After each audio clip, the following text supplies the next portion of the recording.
বিসমিল্লাহির রহমানির রহিম। আসসালামু আলাইকুম। আমি আপনাদের সাথে শেয়ার করতে চাচ্ছি খুবই মজাদার ডিম দিয়ে বেগুন ভাজির রেসিপি। আমি এখানে বড় সাইজের একটি বেগুন নিয়েছি এবং দুটি ডিম নিয়েছি। প্রথমে আমি বেগুনটাকে ভালোভাবে ধুয়ে খোসা ছাড়িয়ে নিয়েছি, কেননা খোসা ছাড়িয়ে না নিলে ডিমটা ভালোভাবে বেগুনের সাথে মিক্স হতে চায় না। খোসা ছাড়ানোর পর বেগুনটাকে আমি পিস পিস করে কেটে লবণ, হলুদ, লাল মরিচের গুঁড়ো এবং 1 চামচ জিরা গুঁড়ো দিয়ে মেখে নিলাম। মেখে কিছুক্ষণের জন্য রেখে দিলাম। তারপর আমি একটা বাটিতে 2টা ডিম ভেঙে নিয়ে নিলাম।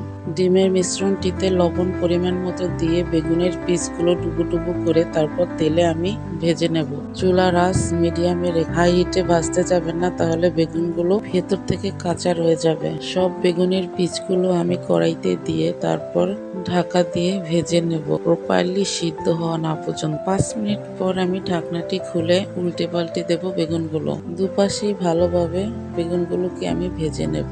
বেগুনগুলো পারফেক্ট ভাজা হয়ে গেলে আমি একটি প্লেটে উঠিয়ে নেব। আমার এই ডিম বেগুন রেসিপিটি যদি আপনাদের কাছে ভালো লাগে তবে দয়া করে লাইক, কমেন্ট, সাবস্ক্রাইব করে পাশে থাকবেন বন্ধুরা। গরম ভাতের সাথে এইরকম বেগুন ভাজিটা জাস্ট ওয়াও। বাচ্চারাও খেতে অনেক পছন্দ করে এটা। বেগুনগুলো উঠিয়ে শেষে আমি 2টো বড় সাইজের পেঁয়াজ কুচি করে কেটে সেই একই তেলের ভিতরে বাদামি রঙের না হওয়া পর্যন্ত আমি ভালোভাবে ভেজে নেব। বেগুনগুলো আমি যে প্লেটে উঠিয়ে নিয়েছি সেই প্লেটের উপরই পেঁয়াজের ব্রেস্তাগুলো সুন্দরভাবে দিয়ে দেব।